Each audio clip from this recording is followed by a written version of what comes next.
Le chant de Mbassa, la mère lune. Conte dramatique inspiré du peuple sénoufo de la Côte d'Ivoire.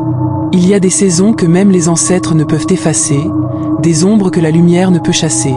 Dans le village de Coradion, caché sous les cieux éternels, se tissait une légende que personne n'osait raconter à voix haute, sauf la vieille Kamadja, la prêtresse des ténèbres et de la lumière.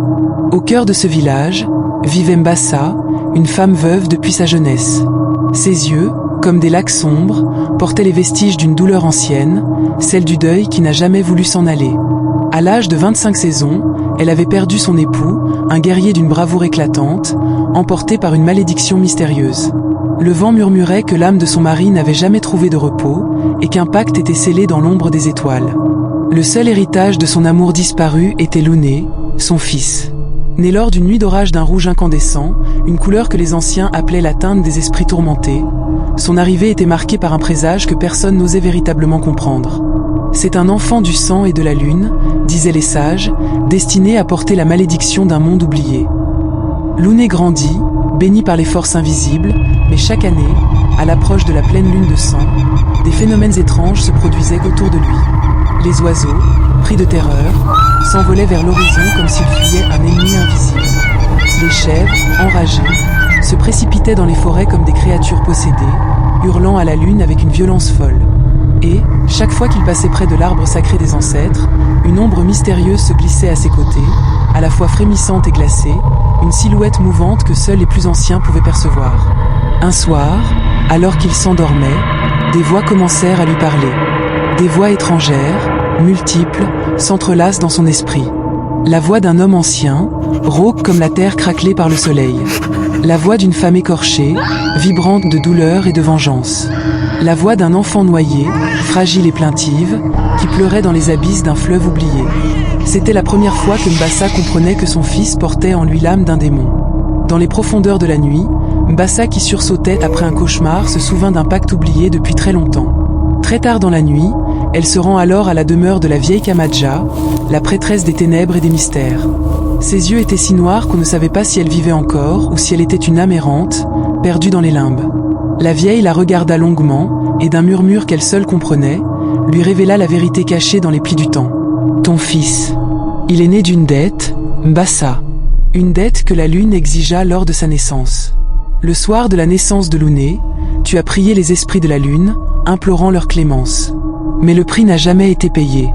Le démon de la lune t'a laissé vivre, mais il a réclamé son dû. Et ce dû, c'est ton fils. Le fils que tu portes dans ton ventre.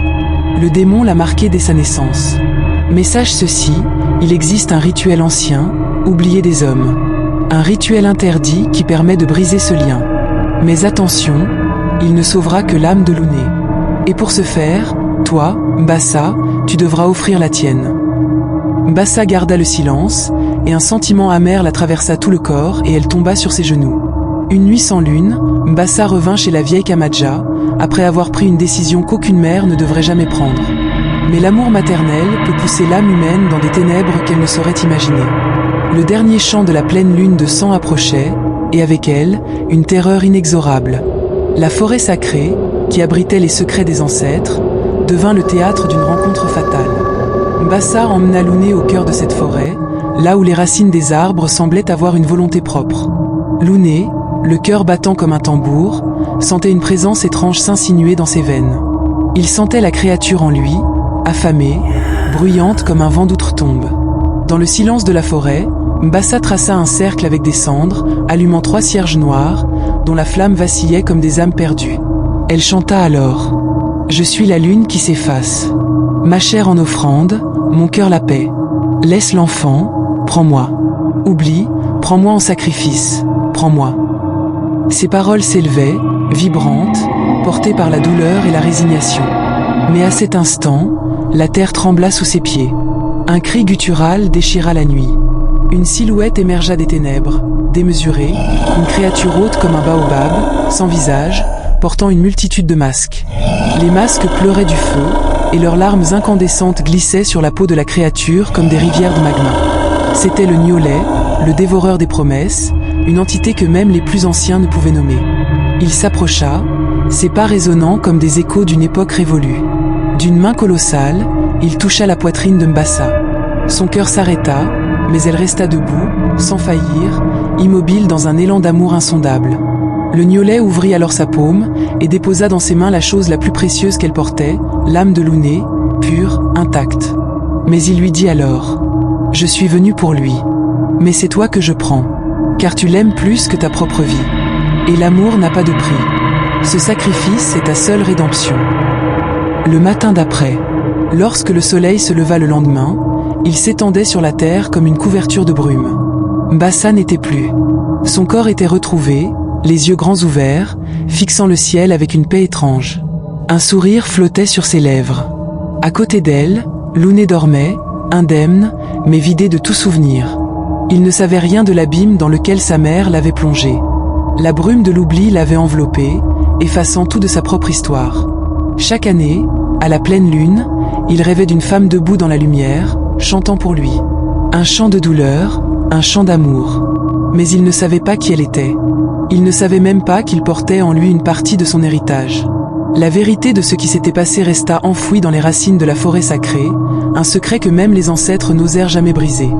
La morale que nous enseigne ce conte est que il y a des dettes que les ancêtres ne peuvent payer à notre place, des pactes que l'amour seul ose affronter. Le sacrifice de Mbassa nous enseigne ceci. L'amour véritable est une force qui traverse les ténèbres, défie les malédictions et embrasse l'oubli pour offrir la lumière. Mais ce conte nous rappelle aussi que tout acte porte une conséquence, même quand la mémoire l'efface. Les silences d'hier construisent les mystères de demain. La transmission ne passe pas toujours par les mots. Parfois, c'est un rêve, un frisson, une chanson dans la brume, qui transporte les vérités oubliées. Le plus grand courage n'est pas de combattre, mais de s'effacer pour protéger. Et ce courage, souvent, porte le visage d'une mère. Que cette légende guide celles et ceux qui portent un héritage trop lourd pour eux seuls. Car aimer, c'est parfois devenir le feu qui se consume, pour qu'un autre puisse voir le jour. Si cette légende t'a touché, n'oublie pas de t'abonner pour ne manquer aucun nouveau conte. Active la cloche pour rester à l'écoute des voix de la terre et de la lune. Et partage ce récit autour de toi, pour que le chant de Mbassa continue de traverser les générations.